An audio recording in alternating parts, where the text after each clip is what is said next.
नमस्कार दोस्तों, स्वागत है आपका हमारी यूट्यूब चैनल दवा का ज्ञान अपने आप में। दोस्तों आज हम आपके सामने जिस दवा को लेकर आए हैं उस दवा का नाम है सिद्ध मकरध्वज स्पेशल।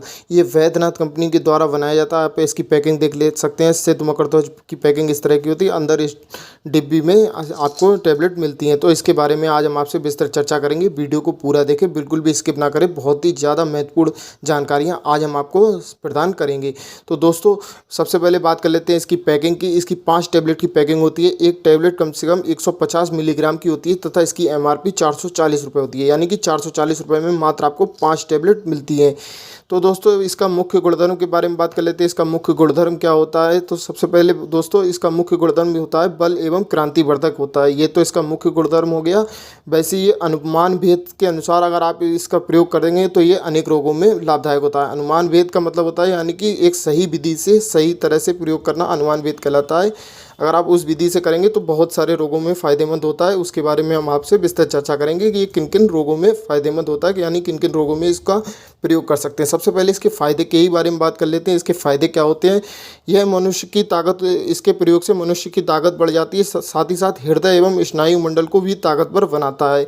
इसके प्रयोग करने से आपके शरीर का वजन भी बढ़ेगा। अगर आप बहुत ही दुर्लभ या फिर कम वजन के हैं तब आप इसका प्रयोग कर सकते हैं। इसके प्रयोग करने से आपके वजन भी बढ़ेगा। इससे बल, वीर्य और कांतिवर्धक होता है ये टैबलेट, यानी कि आपका बल भी बढ़ेगा, वीर्य भी बढ़ेगा तथा आपके शरीर की कांति भी बढ़ेगी। साथ ही साथ शीघ्र पतन नाशक, यानी कि शीघ्र पतन के रोग को यह जड़ से खत्म करता है। शीघ्र पतन की समस्या को जड़ से समाप्त कर देता है। नपुंसकता या फिर नामर्दी की अगर आपको शिकायत है तब भी इसके प्रयोग करने से यह समस्या खत्म हो जाती है। साथ ही साथ अगर रक्त की कमी आपको है, रक्त की कमी को भी ये दूर कर देता है। यह अमृत के समान होता है अगर मकरध्वज स्पेशल का प्रयोग रक्त की कमी में किया जाए। साथ ही साथ आगे बढ़ते हैं तो किसी भी रोग में से आई, अगर आपको कमजोरी आ गई है किसी भी रोग से, तो उस कमजोरी को दूर करने के लिए भी सिद्ध मकरध्वज का प्रयोग किया जाता है। साथ ही साथ अगर शरीर में झुर्रियाँ आ रही हैं आपके कम उम्र में और बालों का भी सफ़ेद हो रहा है, कम उम्र में आपके बालों को सफ़ेद हो रहा है, तब भी आप इसका प्रयोग कर सकते हैं। यह समस्या समाप्त करके आपकी आयु में वृद्धि करता है। साथ ही साथ पति पत्नी के संबंधों को सुखमय बढ़ाता है, यानी कि सेक्स लाइफ को भी यह आनंदमय बनाता है। सेक्स लाइफ की क्षमता को काफ़ी ज़्यादा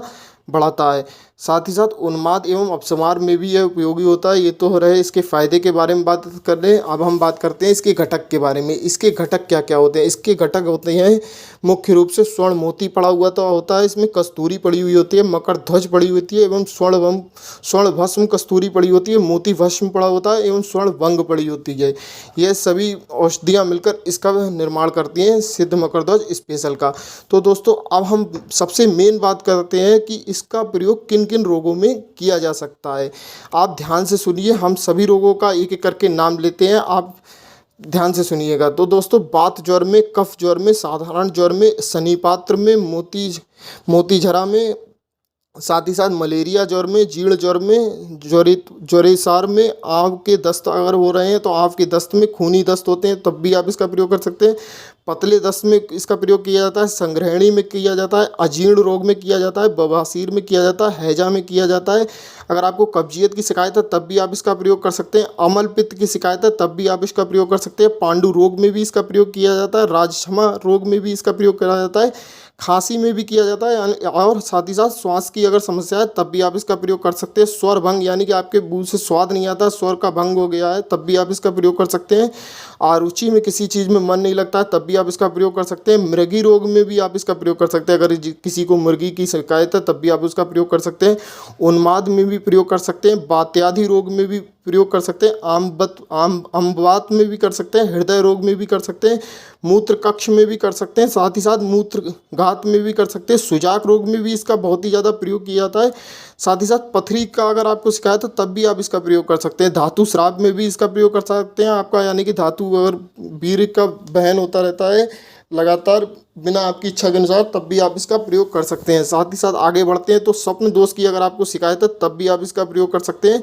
साथ ही साथ शीघ्र पतन की अगर आपको शिकायत है तब आप, हमने आपको पहले ही बताया, शीघ्र पतन को यह जड़ से ख़त्म कर देता है। शीघ्र पतन में भी आप इसका प्रयोग कर सकते हैं। साथ ही साथ मधुमेह में भी इसका प्रयोग किया जाता है। अगर आपको मधुमेह की शिकायत है तब भी आप इसका प्रयोग कर सकते हैं। साथ ही साथ वीर्य वृद्धि एवं स्तंभन शक्ति को बढ़ाने के लिए भी इसका प्रयोग किया जाता है। साथ ही साथ कुष्ठता में भी इसका प्रयोग किया जाता है। खून की अगर कमी है शरीर में तब भी आप इसका प्रयोग कर सकते हैं। उदर रोग में भी इसका प्रयोग किया जाता है। अतशक में भी इसका प्रयोग किया जाता है। चेचक में भी इसका प्रयोग किया जाता है। साथ ही साथ मुख के अगर कोई भी रोग है तब भी आप इसका प्रयोग कर सकते हैं। शोध रोग में भी इसका प्रयोग किया जाता है। रक्त प्रदर में भी इसका प्रयोग किया जाता है। पुरुषूत रोग में भी इसका प्रयोग किया जाता है तथा नाड़ी छूटने की अवस्था में भी इसका प्रयोग किया जाता है। साथ ही साथ शरीर की शक्ति बढ़ाने में भी इसका प्रयोग किया जाता है। तो दोस्तों यह रहे इतने सारे रोग, टोटल 48 रोग हैं। 48 रोगों में इसका प्रयोग किया जाता है। बस इनकी मात्रा अलग अलग होती है सेवन विधि करने की।